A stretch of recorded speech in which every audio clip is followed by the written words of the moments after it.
Good morning, another beautiful day in God's kingdom. So, did God answer Abraham's prayer? Did God find 10 righteous people in Sodom? Unfortunately, he didn't.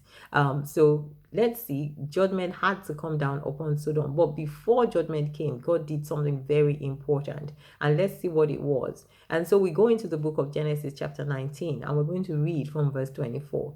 It says, Then the Lord rained down fire and burning sulfur from the sky on Sodom and Gomorrah. He utterly destroyed them along with the other cities and villages of the plain, wiping out all the people and every bit of vegetation.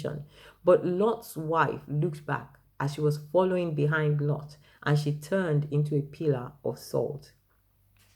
So what is it that we find here? Lot had been given the opportunity to take his dearest, most loved people ones, take them along with him, and he did. He took his wife and he took his two daughters, and he escaped the judgment that was to come because that was the opportunity that was given to them. But they were also given a command not to look back. And unfortunately, along the way, as they went, Lot's wife did exactly that. She turned around to look back and see what it is that was happening to Sodom. And she basically lost her life in the process.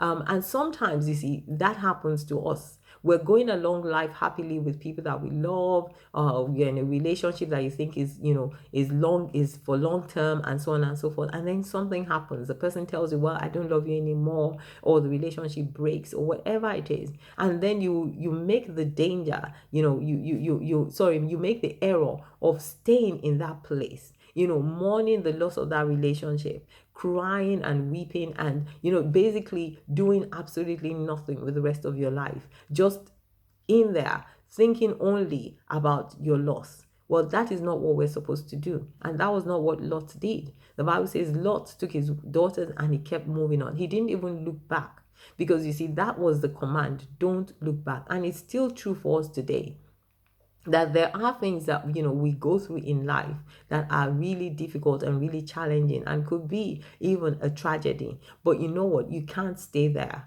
You need to keep moving forward, because God's plan and purpose for you is in the future, not in the past.